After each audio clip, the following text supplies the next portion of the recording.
নমস্কার বন্ধুরা। বেশ কিছুদিন পর শেয়ার মার্কেট নিয়ে আরেকটা ভিডিও বানাতে যাচ্ছি, কারণ শেয়ার মার্কেট ইসরায়েল ইরান যুদ্ধের জন্য আবার নিচে নামতে শুরু করেছে। এই অবস্থায় যারা লং টার্মের জন্য শেয়ার মার্কেটে ইনভেস্ট করতে যান তাদের জন্য একটা খুব ভালো সুযোগ শেয়ার মার্কেটে ইনভেস্টমেন্ট শুরু করার। দেখুন, আমার 16 বছরের শেয়ার মার্কেটে ইনভেস্টমেন্টের অভিজ্ঞতা থেকে আমি এটুকু বলতে পারি যে শেয়ার মার্কেট ইনভেস্টমেন্ট থেকে যে রিটার্ন পাওয়া যায় সেটা অন্য কোনো অ্যাসেট ক্লাস থেকে পাওয়া খুবই মুশকিল। সেটা জায়গা জমি হোক, রিয়েল এস্টেট হোক, বা সোনা হোক, বা যে কোনো অ্যাসেট ক্লাস হোক, শেয়ার মার্কেটতে বা শেয়ার মার্কেট যেটাকে স্টক মার্কেটও বলা হয়, স্টক মার্কেটের যে রিটার্ন পাওয়া যায় লং টার্মে সেটা অন্য কোথাও পাওয়া খুবই মুশকিল। তাই যারা শেয়ার মার্কেট সম্বন্ধে বিন্দুমাত্র ইন্টারেস্টেড আছেন তাদের আমি বলছি, আপনারা যদি শেয়ার মার্কেটে ইনভেস্ট করতে চান, বিশেষ করে আমার যদি কোনো ইয়ং বন্ধুরা এই বিজনেস ভিডিওটা দেখছেন, যারা সবে মাত্র ইনকাম করতে শুরু করেছেন, তাদের পক্ষে একটা সুবর্ণ সুযোগ।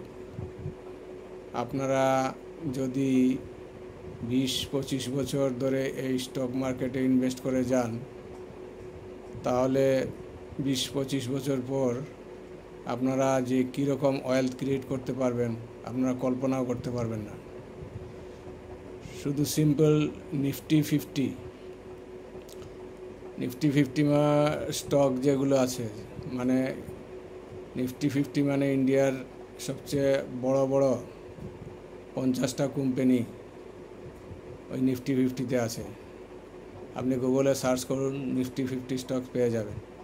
সেখান থেকে ডিফারেন্ট সেক্টরের, কোনোটা হয়তো ফাইন্যান্সিয়াল সেক্টর থেকে, কোনোটা অটো সেক্টর থেকে, কোনোটা এফএমজিসিজি ফাস্ট মুভিং কনজিউমার গুডস, কোনোটা ফার্মা, অথবা কোনোটা কেমিক্যাল, এরকম ডিফারেন্ট সেক্টর থেকে আপনার পছন্দ মতো 10-15টা কোম্পানি আপনি বাছাই করে নিন। সেই কোম্পানিগুলিতে আপনি রেগুলার বেসিসে একটু একটু করে ইনভেস্টমেন্ট করতে শুরু করুন। আপনি যদি ইনভেস্টমেন্ট করে ভুলেও যান, তবুও আপনি যদি শেয়ার মার্কেটের শেয়ারের প্রাইস কখন কি হচ্ছে সেটা না দেখেন, শুধু কিনে যান প্রত্যেক মাসে একটু একটু করে, তাহলে আমি আগেই বলেছি, আপনারা যারা ইয়ং বয়স তারা 20-25 বছর পরে যে বা 30 বছর পরে যে ওয়েলথ ক্রিয়েট করবেন শেয়ার মার্কেট থেকে সেটা কল্পনা করতে পারবেন না। আপনারা কোটি কোটি টাকার মালিক হয়ে যাবেন। আমার একটা পোর্টফোলিও আছে জিরোদাতে, সেটা আমি বানাতে শুরু করেছিলাম 2019-এর জুন মাস থেকে। সেইটার যে কম্পাউন্ডেড রিটার্ন, এক্সআইআরআর রিটার্ন, এটা কম্পাউন্ড ইন্টারেস্টের মতো রিটার্ন সেটা আমি ক্যালকুলেট করেছিলাম, আসছিল 27 পয়েন্ট সামথিং আসছিল। তো যদি 26 পয়েন্ট এক্সআইআর রিটার্ন হয় তাহলে সেই শেয়ারটা 3 বছরে ডাবল হয়। তার মানে আমার পোর্টফোলিও ভ্যালু যদি এখন 10 লাখ টাকা হয়, তাহলে 26% এক্সআইআর রিটার্ন যদি পাই আমি, তাহলে 3 বছর পরে আমার সেই 10 লাখ টাকা 20 লাখ টাকা হয়ে যাবে। আমি যদি তার আরও কম যদি ধরি, 15%ও যদি ধরি এক্সআইআর রিটার্ন, তাহলেও সেটা 5 বছরে ডাবল হবে।